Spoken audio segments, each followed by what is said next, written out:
ഞാനിപ്പോൾ നിൽക്കുന്നത് നമ്മുടെ സ്വന്തം കല്ലൻസ് ജ്വല്ലറിയിലാണ്.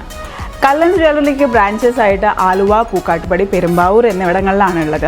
അപ്പോൾ ഞാനിവിടെ വന്നപ്പോൾ തന്നെ കൂടുതൽ എക്സൈറ്റിംഗ് ആയിട്ടുള്ള ഒരു കാഴ്ച കണ്ടു എന്ന് പറഞ്ഞിട്ടുണ്ടെങ്കിൽ, സാധാരണ ആൻറ്റിക് ജ്വല്ലറിക്കൊക്കെ നല്ല വെയിറ്റുള്ള ഹെവി ആയിട്ടുള്ള ഓർണമെൻറ്റ്സ് ആയിരിക്കും ഉണ്ടാകുക. പക്ഷേ ഇവിടെ വന്നപ്പോൾ ചെട്ടിനാടാണെങ്കിലും ആൻറ്റിക് ആണെങ്കിലും നല്ല ലൈറ്റ് വെയിറ്റ് സോഫ്റ്റ് ആയിട്ട് ക്യാരി ചെയ്യാൻ പറ്റുന്ന ഒരുപാട് ഓർണമെൻറ്റ്സ് ഒക്കെ കണ്ടു.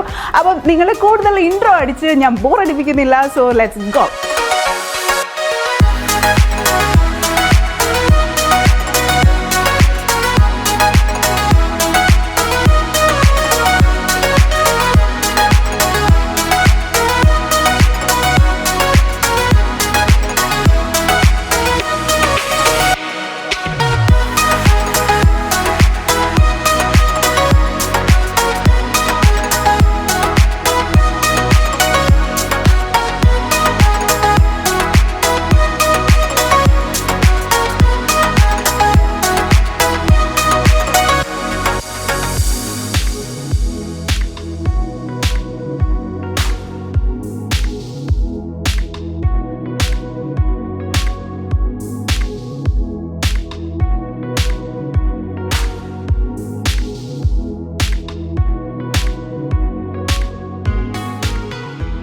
ഒരു നല്ല കാര്യം ചെയ്യുമ്പോൾ നമുക്ക് പൂർവികരെ മനസ്സിൽ ധ്യാനിച്ചുകൊണ്ട് ചെയ്യാം അല്ലേ. ഞാൻ ആദ്യം ഇൻട്രൊഡ്യൂസ് ചെയ്യാൻ പോകുന്നത് നമ്മുടെ തലമുറകളായിട്ട് കൈമാറിക്കൊണ്ട് വരുന്ന കുറച്ച് ഓർണമെൻറ്റ്സ്, ആ കാറ്റഗറിയിൽ പെടുന്ന കുറച്ച് സാധനങ്ങളാണ്. അപ്പം നമ്മൾ ആദ്യമായിട്ട് പരിചയപ്പെടാൻ പോകുന്നത് ഒരു ആൻറ്റിക് പ്രൊഡക്റ്റാണ്.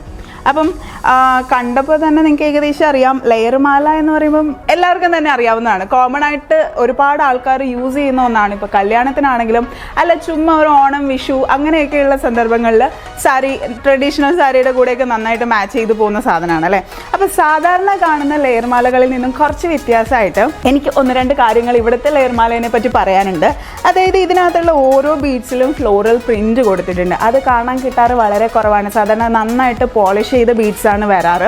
അപ്പം നമ്മുടെ വൈറ്റ് കസവ് സാരിയൊക്കെ ഉടുക്കുമ്പോൾ അതിൻ്റെ ആ സൈഡിലുള്ള ആ ലൈറ്റായിട്ടുള്ള ഗോൾഡൻ കളറിന് മാച്ചിങ് ആവുന്ന രീതിയിൽ അതുപോലത്തെ ഒരു ഫിനിഷിങ്ങോട് കൂടി നന്നായിട്ട് എന്താ പറയുക, ഓരോ ബീഡിലും ഫ്ലോറൽ പ്രിൻറ്റ് എംപോസ് ചെയ്തിട്ടുണ്ട്. അതുപോലെ 3 ലെയറും അതിൻ്റെ സൈഡിൽ ചെറിയ റെഡ് കളർ സ്റ്റോൺസ് ഒക്കെ ഉണ്ട്. അപ്പം നിങ്ങൾക്ക് വേണമെങ്കിൽ നിങ്ങളുടെ സാരിയിൽ വേറെ കളറിലുള്ള ഡിസൈൻസ്, ഇപ്പോൾ എന്താ പറയുക, മയിൽപീലി അല്ലെങ്കിൽ കൃഷ്ണൻ അതുപോലുള്ള സെറ്റപ്പിലൊക്കെ സാരി ചെയ്യുന്ന ആൾക്കാരുണ്ട്. അല്ലെങ്കിൽ സാരി വേറെ കളറിലുള്ള സാരി ഉടുക്കുമ്പം അപ്പം എന്ത് കളർ സ്റ്റോൺ ആണോ അത് നിങ്ങൾക്ക് ഇവിടെ വന്നിട്ട് സെലക്ട് ചെയ്തിട്ട് സിമിലർ പാറ്റേണിൽ തന്നെ നിങ്ങൾക്കത് ചെയ്യാൻ പറ്റും. അതുപോലെ തന്നെ സെക്കൻഡ് വരുന്നത് ഈ ആൻറ്റിക് മാലയാണ്. ഈ ആൻറ്റിക് മാലേനെ പറ്റി പറയുകയാണെങ്കിലും ഡിസൈൻസ് കുറച്ച് ട്രഡീഷണൽ ആണ്, പക്ഷേ എന്നാൽ പാറ്റേൺ ഭയങ്കര മോഡേൺ ആണ്. ഇവിടെ നിങ്ങൾക്ക് കാണാൻ പറ്റും, 2 ലെയറായിട്ട് വട്ടത്തിൽ ഒരു ബീഡൊക്കെ കൊടുത്തിട്ട്, അതുപോലെ ബാക്ക് സൈഡിൽ ചെറിയ മുത്ത് വെച്ചിട്ട് 2 ലെയർ കൊടുത്തിട്ടുണ്ട്. 2 സൈഡിലും പെൻഡൻ്റ് ഉണ്ട്. അതുപോലെ ഈ 1, 2, 3, 4 പെൻഡൻറ്റും ഒരു ചെറിയ ഗ്രീൻ ബീഡ് ഹാങ്ങിങ്ങും കൊടുത്തിട്ടുണ്ട്. ഈ മാലയുടെ വെയിറ്റ് വരുന്നത് 3.25 പവനാണ്. അതുപോലെ ലെയർ മാലയുടെ വെയിറ്റ് വരുന്നത് 4.25 പവനാണ്. ഒരു അടിപൊളി കോംബോ തന്നെയാണിത്. ഇപ്പം ഇതൊക്കെ ചുരിദാറിൻ്റെ കൂടെ ആണെങ്കിൽ പോലും ഒരു ട്രഡീഷണൽ ടച്ചുള്ള ചുരിദാർ, ഇപ്പം നമ്മൾ ഇടാറുണ്ട് അനാർക്കലി, അതുപോലെ ലാച്ച, ഇതുപോലുള്ള എല്ലാ സാധനങ്ങളുടെയും കൂടെ യങ്സ്റ്റേഴ്സിനാണെങ്കിലും ഇനി കുറച്ച് ഏജ്ഡ് ആയിട്ടുള്ള ആൾക്കാർക്കാണെങ്കിലും നന്നായിട്ട് ക്യാരി ഔട്ട് ചെയ്യാൻ പറ്റുന്ന ഒരു പാറ്റേൺ ആണ്.